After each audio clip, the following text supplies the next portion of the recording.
This Rolex Sydney Hobart report is brought to you by Pantania Sail and Power Insurance.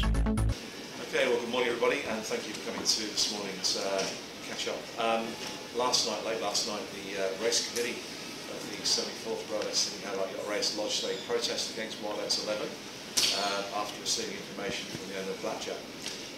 The race committee undertook its own internal review of the information provided and from other sources, and decided there was a case to answer, and so it referred the matter to the international jury, which is a 5-person jury, to consider today at 1300 at the Royal Yacht Club of Tasmania headquarters.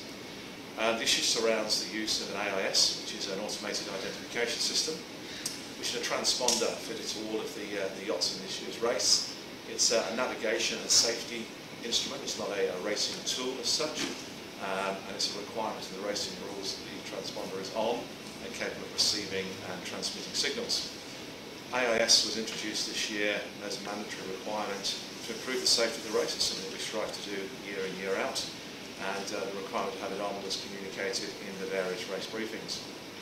I'm happy to take questions as I can, but obviously the race committee has not shared with us its reasons for this. The race committee is retained by the organising authority as an independent body to deal with situations like this, to both be and be seen to be objective when situations like this arise. What could be the penalty if... What could be the penalty if the international jury upholds this protest? It's hard to tell. There's a whole range of penalties, assuming it is upheld. It could be no penalty, or it could be through to something in terms of time or otherwise. But there's no obligation for any penalty at all. Can you confirm that it could also be, at the worst case, disqualification? There's a whole range of penalties available, so I wouldn't care to speculate on what the penalty might be, or indeed whether or not there's any guiltiness. How not having this transponder on give an advantage to one boat? It's difficult to say. It's not a racing instrument, it's a safety instrument. All boats also carry the yellow brick tracker, which is live on the website, and that's accessible by all yachts. I believe Peter Harvard of Blackjack inferred there was an advantage on that, but that's his position.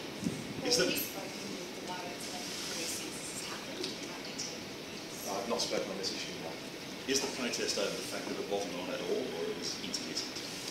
I believe the protest is worded in the terms of the use of the AIS, Steve, so I'm not sure exactly how they're alleging that. No, the way the protest normally works is the party making the protest makes the case first, and then the respondent has the right to reply. Yesterday, Blackjack, Peter Harvard and Mark Bradford were very aggrieved. What were your dealings with them? How were they feeling? I spoke to Peter and Mark when they landed and asked how the race went. Peter mentioned the AIS issue, but I haven't spoken to him since. When we spoke to Mark Richards yesterday, he said that the AIS wasn't mandatory. Is it a possibility that crews were not aware of this new rule this year?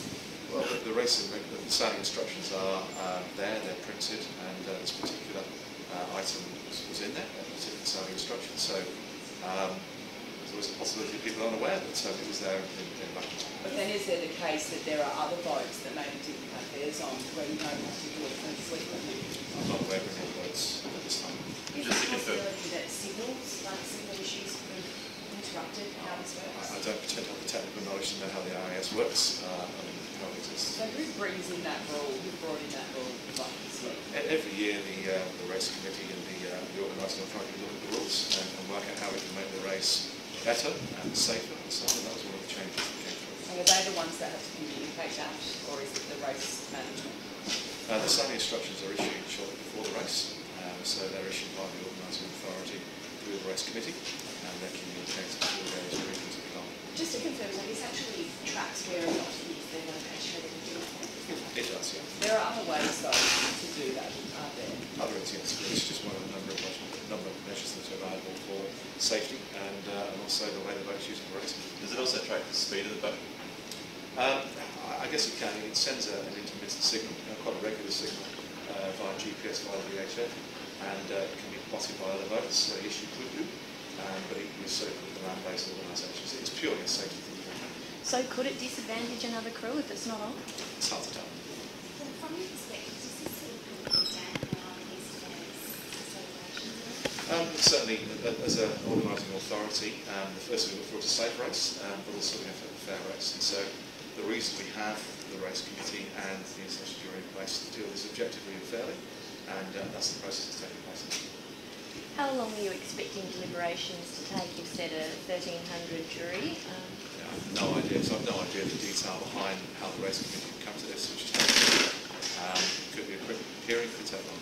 And are both parties expected to be there? So the race committee will be, because they're lodging the protest, and while those are aware of the protest, it's our work expected to protest. Have you ever heard of the race committee taking action like this before instead of action on the It's certainly an option, so the race committee is will have this option, and it's there for this particular reason. Is it often used though? It's not as often used as a boat on boat protest, because generally they're sailing incidents, such as we saw last year. So it's not the norm, but it's certainly not exceptional. Yeah, no matter what sort of boat you have, whether it's a large power boat, a small yacht, a regular production vessel, give us a call at Pantanius and we'll do our best to satisfy your needs.